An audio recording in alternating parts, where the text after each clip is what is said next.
Is it recording? I think it is. Yes, now it is recording. So make sure everybody you check on individual recordings. Okay, Thank you. Maddie, sorry. You can begin again. Please begin. All right. Okay. Like I said, I'm student teaching in Lexington, Nebraska. I did my general education student teaching in a 4th grade classroom, and I am currently finishing up my student teaching in a 4th, 5th resource room. So I will go ahead and start with my competency statement. My competency statement is that I am competent at creating a safe learning environment by promoting positive student relationships. The theme that this fits under is structured learning environments. And then the 3 guiding questions that I developed for my competency statement were, how can I start to build positive relationships from the first interactions I have with my students? What impact do positive student-teacher relationships have on students? And then what are different activities and methods that I can use to start building these positive relationships? For a little bit of an overview, I split my presentation into an evidence of learning, where I will talk about Maslow's hierarchy of needs, and then an experience I had with a behavior student. My second evidence is an evidence of planning, where I will discuss a living above the line presentation and experience that I had in student teaching. And then my third evidence is an evidence of practice, and the 2 artifacts I had for that were the morning routines that we used in literature block, and then sensory room routines that I have used in student teaching with special education students. So starting with my evidence of learning, I took an educational psychology class my freshman year at UNL, and this was where I was first introduced to Maslow's hierarchy of needs, which is the diagram. I'm sure many of you are probably familiar with this diagram, but just to give you kind of a brief overview, Maslow's hierarchy of needs says that there are basic needs like food, water, safety that we must meet in order to move up on the pyramid. So we must have those needs to move up to the psychological needs, which is where relationship needs are and self-esteem needs, and we must move up to those needs to get your self-fulfillment needs and achieve your full potential.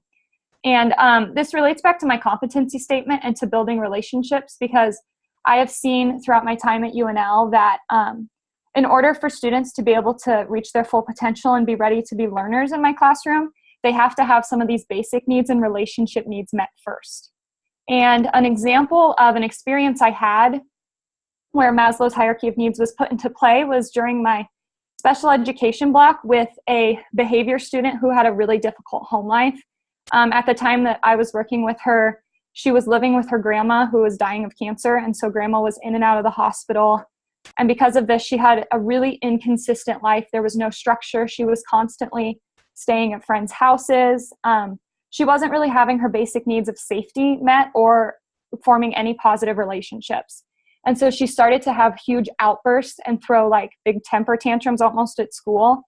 My CT at the time came up with a system for her. We knew that she needed frequent breaks. This was the activity or the method that we developed for her. And we were also able to get her to ask for these breaks when she felt like she was becoming overwhelmed, so she could come down to the resource room and talk to us. And we started to build a relationship with her that way. Unfortunately, she was in 1st grade, so she didn't really know how to deal with a lot of these emotions. So sometimes when she did need a break, she didn't know to ask for this, and she would start to have an outburst in class, so we would have to go get her. This was a lot more difficult than I thought it was going to be, because I would try and push her back into the classroom before she was ready. Instead of asking her, what can I do to help you feel safe? I would try and get her back into the classroom so she could continue to learn with her class when she really just needed to stay and still take a break and calm down. And the artifact that I have for this is just a journal entry that I found from my sped block practicum, where my CT, whose name was Julie, was just talking about this student and how she told me that she's having a lot of behaviors just because grandma was in the hospital and doesn't know how to deal with those emotions. Okay, moving on to my evidence of planning. This is a living above the line presentation that I planned with my CT during student teaching. Living above the line was kind of the attitude that we encourage our students to have about life and about school. I always encourage them to have an above the line attitude, which is where your thinking is serving you well, you are being the best you, and you're very positive, and try to discourage a negative below the line attitude where you're not performing at your best. We always encourage students. I always told them, I want you to be honest with me where you're at. Well, it's important for you to always stay above the line. I told them there's going to be things that happen in your life that are going to push you below the line, and I just want to know that. And this was presented to students on the very first day of school. So those expectations were set, and I was able to start building those relationships with them. And the way I used this to build relationships with students was, this was part of their morning routine every day when they came in. This was our living above the line board. And so they would come in and move their picture to where they were living. If a student ever went below the line, I would just kind of pull them aside and check in with them. This helped me kind of understand where their thinking was at. So if there was a reason they were not being their best self that day, I would know why. And it also showed that I was able to care about them as more than just students in my class. For example, there was one day that one of the little girls who was always positive, always loved to participate in class, was just put herself below the line, and I could see she was having a really bad day. So I pulled her aside and I was like, what's up? What do I need to know? And apparently her mom had ran over their cat like on the way to school that morning. And so she was devastated. She was not happy, didn't want to be there. And I was able to tell her, I understand that's really upsetting for you. Let me know what I can do to help you today, because I know you're really upset. So then she was able to see that I really cared about her.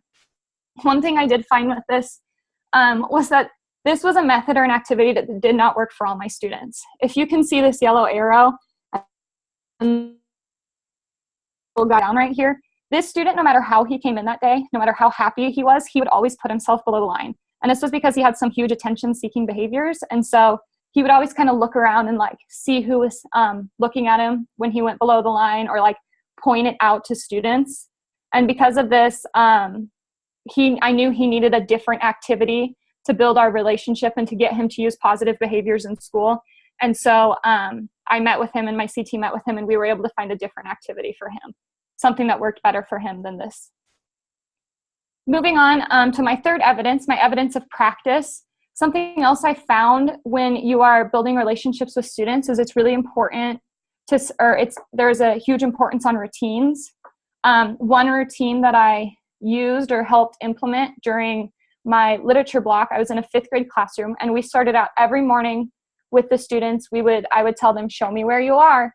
And when I said that, they would hold up fingers 1 through 4 that showed how they were feeling that morning. And if you can see the chart on the other side, 4 was like, I'm great, I'm doing awesome, all the way to 1, which was I'm not okay. Then we would allow students to share, if they'd like, why they were feeling great in just a sentence or two. Some of the examples from students who were great, it could be anything from they had a soccer game the night before that went really well, to we had PE that day, so that's why they were great that morning, to one girl like had a cinnamon roll for breakfast, and that's why she was great. And then if there was ever a student who was at a 1, I would pull them aside and talk to them and just see what was going on. This was really difficult at first because I didn't really know what to say to them. If there was a student who was upset, I was usually kind of like, oh, I'm sorry, go sit back down. Like I didn't really know, because I just wasn't able to, I didn't know what to say to him to make him feel better. And after listening to my CT do this a couple times and her modeling, it did get better throughout the semester. And then I was able to do a better job, especially during student teaching, with the living above the line presentation that I just talked about. Again, this was just a way to show that I care about my students as more than just students and what's happening outside in their personal lives. The second routine or importance of routines I saw for building relationships was routines in special education, especially for behavior students. I found that behavior students are usually students who are missing one of those basic needs, or the need or the safety need. And so it was really important for me to show them consistency and to show that we cared for our students. During student teaching this year, I was able to work with a behavior student. And one thing that was part of his routine is we went to the sensory room at our school to begin his day and end his day. This student knew that we were coming, and he really counted on me that I was going to be there on time to take him up there. And there was one time when I had to go talk to a teacher about another student, and I lost track of time and was like 10 minutes late. And he was so mad at me that I wasn't there on time. And it turns out that this is a foster kid, and his mom, his birth mom, started to cancel visits with him quite often. And so he was relating the fact that we weren't coming to us canceling, and that I didn't care about him, just like his mom did. So it was really important for us to keep this routine consistent. And then in the sensory room, this artifact is just a schedule of what we did every day when we went up there. Things to calm him down, things to get him focused so he could go back to class. And then this is a picture of him using our mermaid board in the sensory room. And then here, just so you can kind of get an idea of something else we did in the sensory room, is a video of him using our crash pad. Oh, maybe. There we go.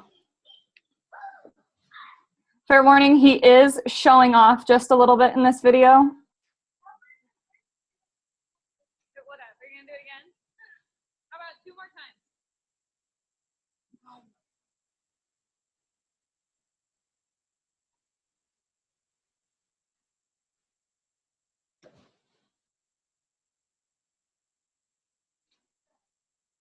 And yeah, he did actually do it again since I told him 2 more times, but he did a flip, which is against the rules, and so my CT was like, do not show your professors that piece of the video, so I had to cut it out.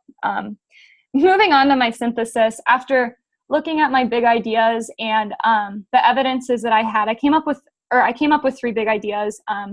The first was that with students, you need to be consistent, that you can't expect to form relationships with students if we do not show them consistency. Also that we have to show up when we say we will and have a consistent, nurturing, and caring attitude towards them. The second big idea I have is that all students will respond differently. Some students will connect with us right away. Others will take more time. I've had a couple of special ed teachers tell me that usually it takes them up to 9 weeks before they feel like they fully understand their students. So it's not going to happen overnight. And the third is just to be personable. We can't expect students to feel comfortable around us if we don't share things about our personal life outside of school with them. So moving into my reflection, what I learned is that it's okay to share your personal life with students. I think at first, when I started practicums, I just thought that I shouldn't do this because I was there to teach and I didn't want to be seen as somebody, I don't know, that was more just there to be friends with students, but it really is important to share things about your life with students. Second, it may take longer, like I said before, than a day or even a week to get to know your students. And then that relationships are important regardless of race, socio and economic class, or gender.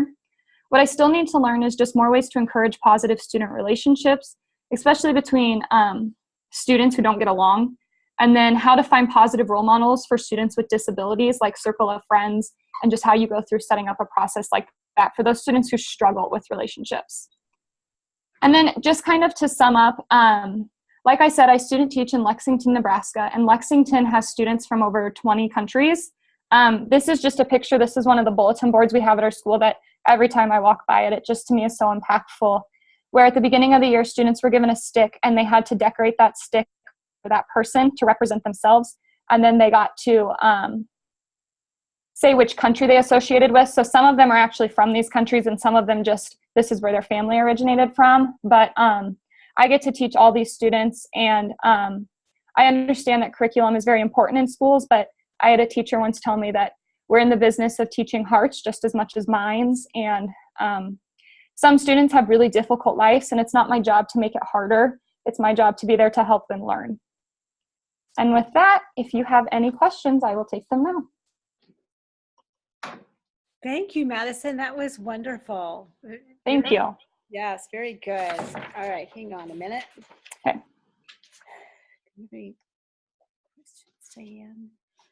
Well, you covered everything very well.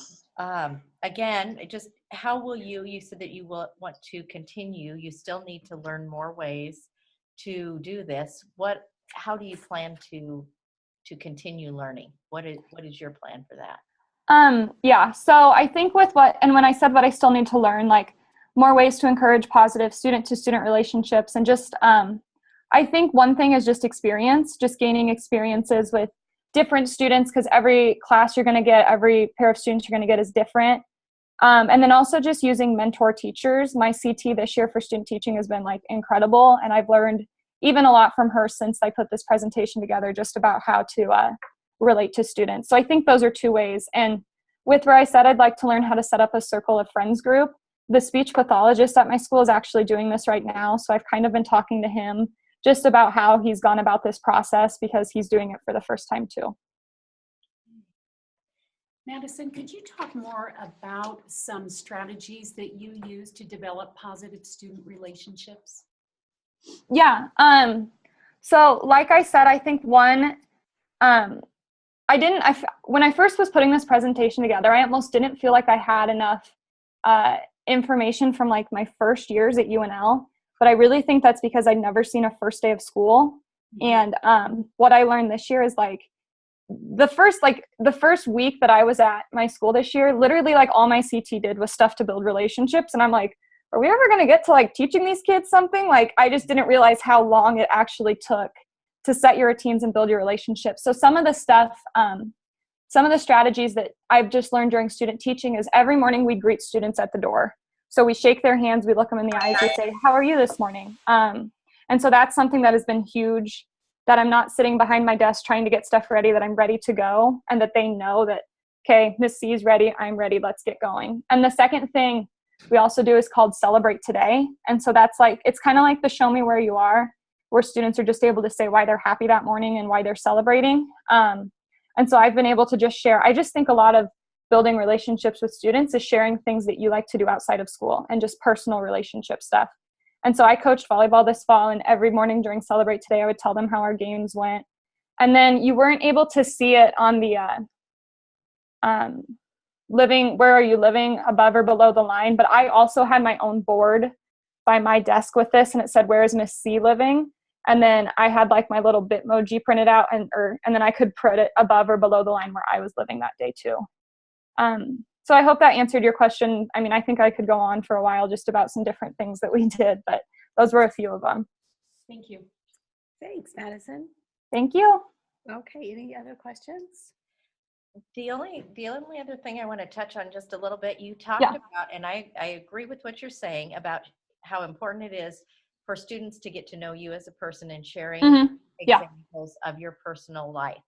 I think we probably all agree that there's a line there. And Yeah. Yeah. So can you give some examples of how and when you might let your students know a little bit more about you? Yeah, and let me see if I can find it. Something that I did, here it is, right away this year, the first day of school, is we did like this all about Miss Costello PowerPoint. And so this was presented on the very first day of school. It was kind of presented like a quiz. So I asked them these questions: where am I from? How long will I be in your classroom? You can see the rest. And then the students would just guess their answers, like, and then I'd go through and just like say, this is where I'm from. This is how long I'll be in your classroom. These are my siblings. They loved the fact that I own sheep. And so we talked a lot about the sheep that I have at my house, which to me was just crazy. But so we talked about that. And then where do I go to college? What was my favorite subject? How old am I? I got everything on this answer from like 16 to like 50. So that was kind of nice, or kind of fun. But this is just, because, yeah, I agree that there is really a fine line of what do you share with students and what do you not share with students. But I just think things like, what do I do with my family outside of school? I talk to them a lot about things that I do with my mom and stuff like that, and then my pets. So just like not super deep personal stuff, but just kind of more about me and what I like to do when I'm not their teacher. All right. Thank you. Thank Maddie. And I just Thank you. want to mention, I really liked it that in your synthesis and reasoning that you acknowledged that there are some limitations to routines, that they don't always work for all students. And I appreciate that your experience has shown you that this is something that's an ongoing process, and you did a job of addressing that in your presentation. Awesome. Okay, so we are going to pause. And as I said, I heard the doorbell ring again. We're running about 10 minutes behind-ish, but give us just a couple of minutes. I am going to go ahead, Karen, and stop.